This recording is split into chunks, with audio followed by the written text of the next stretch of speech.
Астане стали известны имена лауреатов премии Фонда первого президента. Сразу 18 человек получили памятные награды республиканского конкурса из рук известных общественных деятелей.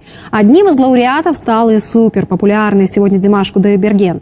Сам обладатель уникального голоса присутствовать на церемонии не смог. За него премию получил отец. Дамира Смаилова увидела эмоции победителей. Белые шарфики с голубым орнаментом сегодня красуются сразу у 18 человек. Именно они стали лауреатами премии Фонда первого президента за оригинальные исследования в музыкальном и театральном искусстве, а также за уникальные разработки в гуманитарных и технических науках. Награду сегодня вручили и известному певцу Димашу Кудайбергену.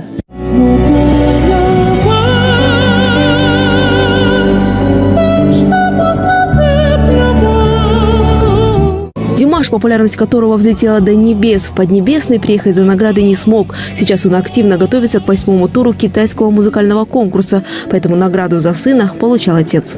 Канат Айтбаев рассказал, что подготовкой к выступлению заняты и 2 конкурента Димаша, поэтому времени на отдых или развлечения у него нет. Каждая секунда на счету. Каждый раз, когда он выступает на сцене, это огромное переживание, огромное волнение. Мы всей семьей всегда очень с ним вместе переживаем. Это очень большой стимул для каждого участника, очень большой опыт. Это для Димаша огромная школа.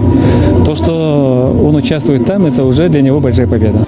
Вручать именные награды в Фонде первого президента начали 9 лет назад. В разные годы лауреатами становились и музыкальные деятели, среди которых оперный певец Сундет Байгожин, и даже актеры в лице Асель Сагатовой. Всего победителями премии стали уже 160 человек. В прошлом году заявку на участие в конкурсе подали почти 130 казахстанцев. Принимая во внимание работу молодых ученых, молодых поэтов, писателей, либо же певцов, не ставит рамки или ограничения одинакового типа и, допустим, какого-то стандартного плана ежегодно. То есть они у нас меняются от требований времени. Вот в этом году, допустим, внимание будет сильно уделено тем мероприятиям, которые будут соответствовать требованиям, отраженным в послании главы государства.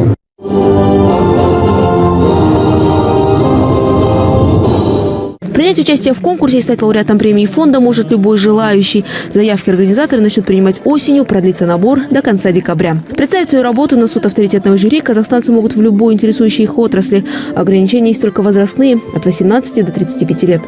Подводить итоги конкурса и награждать лучших из лучших будут в следующем году в марте.